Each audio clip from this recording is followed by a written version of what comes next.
I never thought a stretch of sand would make me choose between my sister and my daughter. But that's exactly where I'm standing, Carol begging me to cancel a venue. Amy holding onto the binder she's been building for years, and me in the middle clutching a $20,000 receipt I can't get back, and this knot in my throat I can't swallow. Amy's loved that beachfront estate since she was 19. She'd drag me to open houses just to peek through the palms. She'd say, "Mom, golden hour, string lights, you walking me down the aisle." We'd sit in the car, sunburned, eating fries, and she'd glow just talking about it.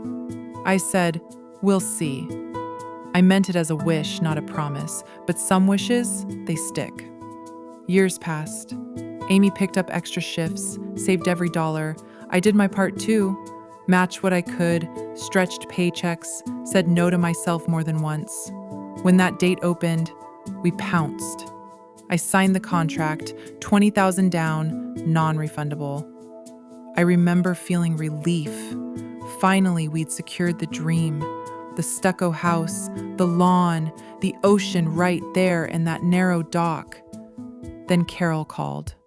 No hello, just, "Please don't hate me." Her voice was shaking. "You know that estate? That's where Mark proposed to me." I froze. "When?" She said, "Years ago, on the dock, sunset. There was even a violinist." Then she whispered, "He was already cheating." My heart sank. That's a wound I can't stitch. Mark blew up her life, left her in ashes. She's been piecing herself back together, but you can still hear the crack in her voice. I can't watch Amy get married where my marriage was buried. Please, pick another place.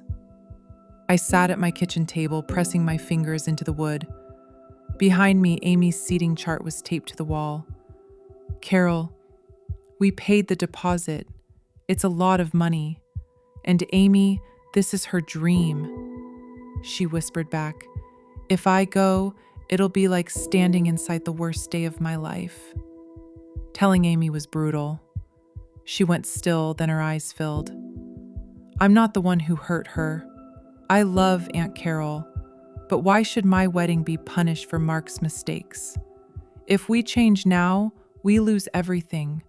The money, the date, the vendors. Guests already booked flights. She held the binder like armor. What am I supposed to do? Pretend my dream isn't mine? I called Carol again, tried to find some middle ground. What if we make new memories? Skip the ceremony, just come to the reception. We won't use the dock. No photos there, no violin music. Silence. Then her voice, sharp as a snapped branch.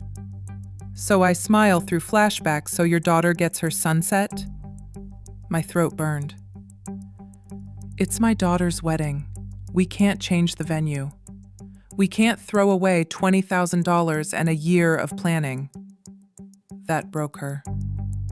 "Amy is a spoiled brat," she spat. "She gets everything she wants." "No," I snapped back, louder than I meant to. "She works for what she wants. I do too." Amy heard it from the other room, her chair scraping back. Carol hung up. Then the texts came, one after another. Grief turned into shrapnel. "You never protected me. Men always get away with it. And now you're worshiping that estate like it's a church." A week later, my husband's family came over to practice the ceremony walk. And then the group chat exploded. Carol told everyone. She said she was tired of feeling shut out, tired of me protecting Amy's happiness while ignoring her pain. And with the wedding countdown plastered everywhere, she couldn't hold it in anymore. My brother called us heartless. A cousin wrote, "Love should come before money." Someone suggested City Hall. Not one person offered to pay us back. Thanksgiving came. Carol's chair stayed empty. On Instagram, she posted a photo of tea by the window, captioned it, "Gratitude is boundaries." I said nothing, just vacuumed my clean floor, like I could vacuum the mess out of the season. Then our mom called, calm, surgical. "You're the big sister. You should bend." I pressed my fingers to my eyes. I've been bending for months. I love her, but I also love my daughter. The family split, old cracks showing. Some called Amy too much. Others reminded everyone she boxed up Grandma's house after the stroke, said she deserved this. My husband's family circled us quietly. "You made a commitment. You're honoring it." My phone still burned in my hand. I won't lie. I doubted myself. At night, I stood at the kitchen sink rerunning it all. Could I have found another place? Could I have transferred the booking? Every road ended the same.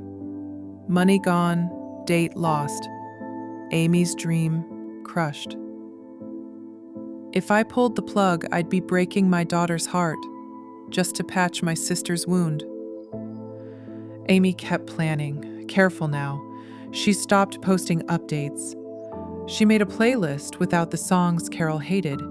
She even angled the ceremony so the doc wouldn't show in every photo. That one cracked me. Quiet concessions that didn't cost money, just hope. I reached out again. What about the rehearsal dinner? Just that. Hours later, she replied, "I'm not ready. Here's what I know. I'm not heartless. I'm not wasting $20,000 to spite my sister. I'm keeping a promise to my daughter with my actions, not just words. Two truths can exist. Carol's trauma is real, and Amy's dream is real. But Mark's betrayal, it doesn't get to keep taking from all of us.